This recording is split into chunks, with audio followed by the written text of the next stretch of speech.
Hello everyone, my name is Bhargav Ram. Now me and my friends SRK and Subba Rao from first CSE are going to explain about bag of words and engram. First we discuss about bag of words. Hello everyone, I am Subba Rao from first CSE. In this video, firstly I am going to discuss about bag of words. Bag of words is a model in natural language processing. The bag of words model is a simplifying representation used in natural language processing and information retrieval. In this model, a text such as a sentence or a document is represented as the bag of words, disregarding grammar and even word order but keeping multiplicity. In this article, we are going to discuss a natural language processing technique of text modeling known as bag of words model.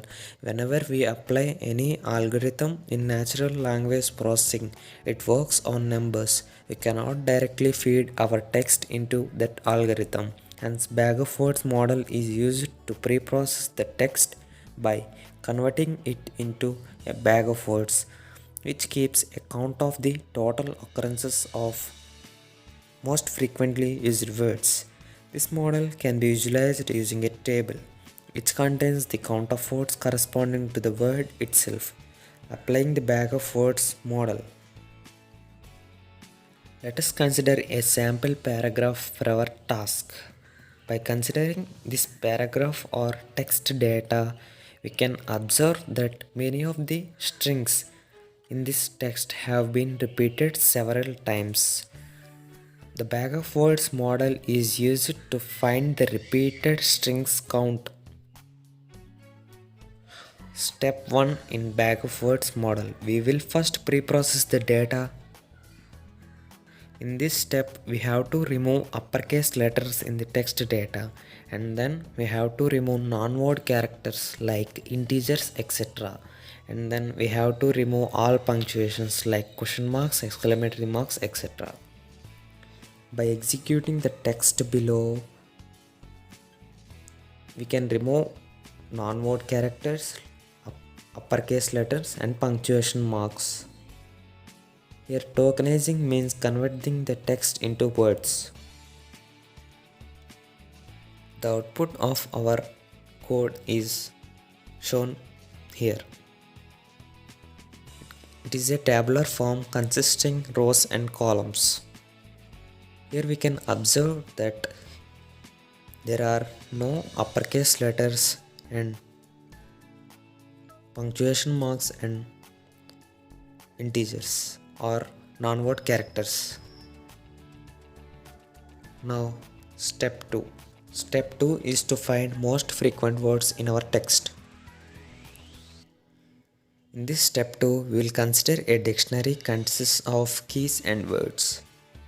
Here we tokenize each sentence into words. By executing the code, we will check whether the word exists in the dictionary or not. And then if the word has been repeated, its count increases by 1, or else its count remains as 1. You can observe the code of the data here.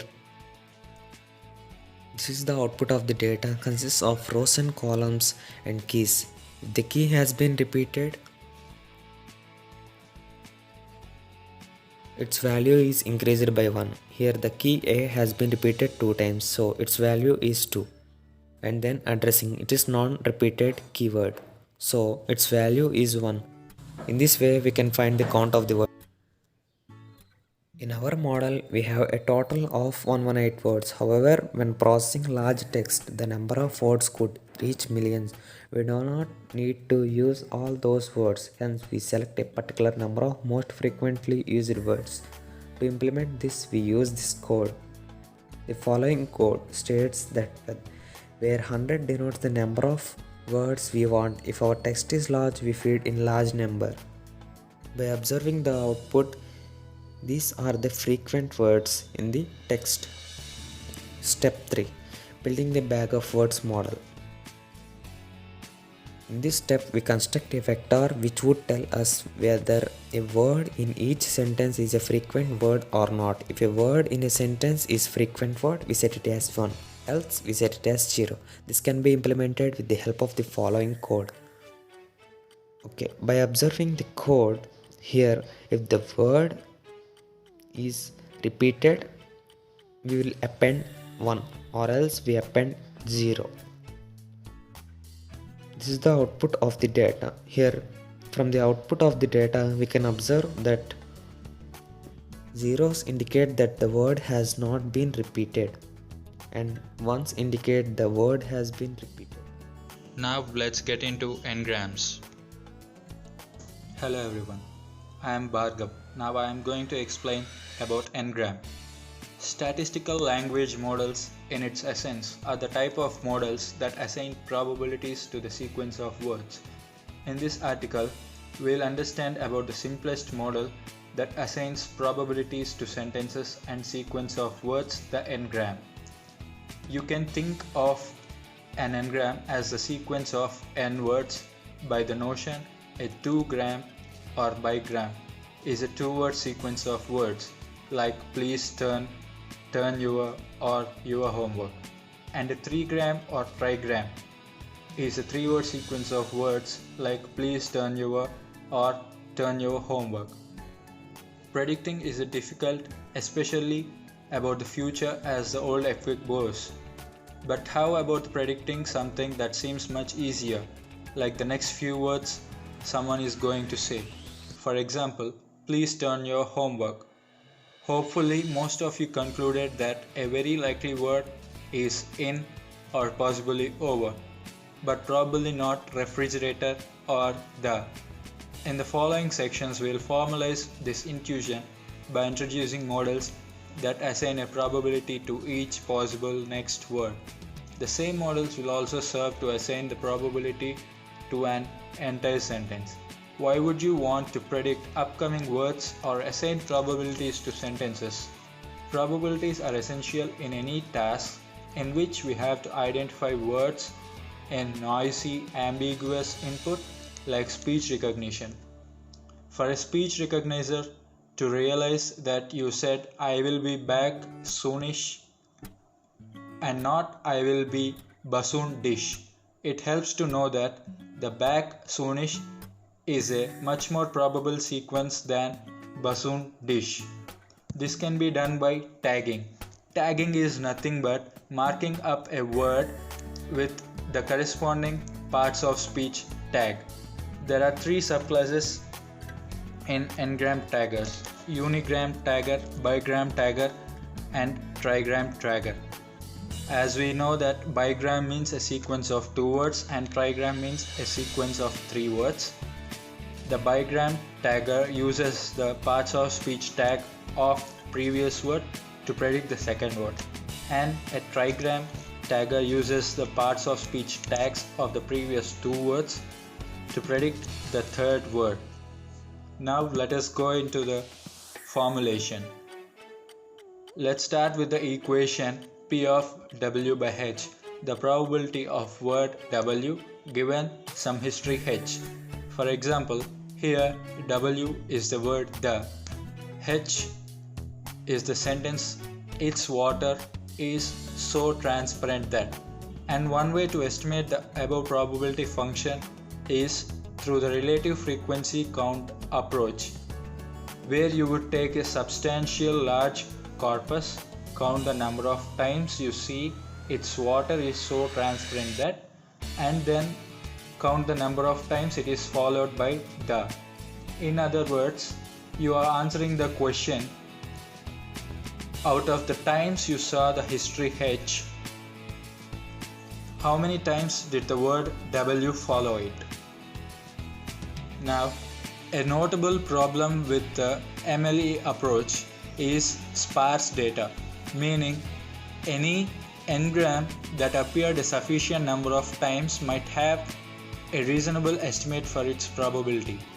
But because any corpus is limited, some perfectly acceptable English word sequences are bound to be missing from it.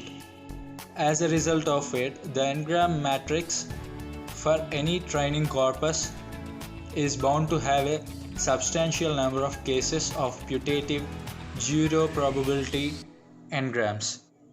This task can be done very simply using the NLTK library. First, we observe the working of bigram tagger. To do this, we have to import two functions called bigram tagger and default tagger from the NLTK library. And then we have to initialize the training and testing data. After that, we have to tag the data. Then we have to evaluate the data using the evaluate function. This gives the accuracy of the model. The trigram tagger. Working of trigram tagger is also done in the same way, but at the time of tagging we have to use the trigram tagger function.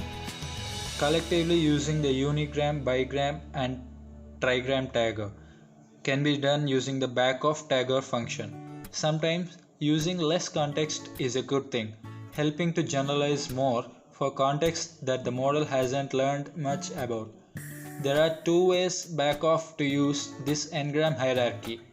In backoff, we use the trigram if the evidence is sufficient, otherwise we use the bigram, otherwise the unigram. In other words, we only back off to a lower order n-gram if we have zero evidence for a higher order interpolation n-gram. It gives previous tagger and train sense as a backoff. The backoff tagger function creates an instance of each tagger class. This tagger then becomes the backoff tagger for the next tagger class.